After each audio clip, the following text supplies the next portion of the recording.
Staff ng Chowking, kinilig din pala sa Kimpaw.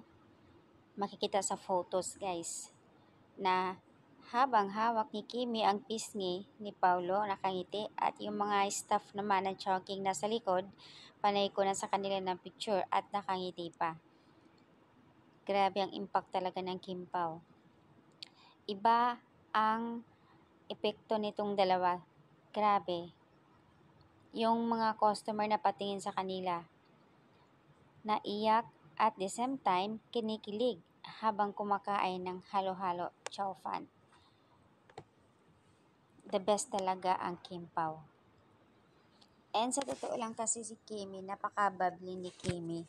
Kaya yung pagiging tahimik ni Pao, nawawala yun eh. Na kahit ano ang tahimik niya, na kahit anong simpleng ngiti, pag once na kasama sa stage si Kim Chiu, nawawala yun eh. Tulad kahapon, nagpakilig silang dalawa. Yung duet nilang kanta. 'Di ba makikita na sobrang napaka-clingy ni Kim. Natatawa si Pao sa kanya eh. Yun ang dapat, magiging hindi yung parang OA style. Dapat ganyan yung talagang energetic ang dating, pakita sa mga audience. Audience impact. Nakakatuwa lang isipin na pati yung mga staff ng Chowking, ito yung tandem na sinasabi nilang sobrang nagbigay ng kilig. Hindi OA. Talagang walang awkward na mangyayari. As in the best talaga. Kasi ramdam nila yung sa bawat isa sa kanila kung paano nila pangalagaan or kung paano nila pakiligin ang mga fans na nanonood. Very natural talaga.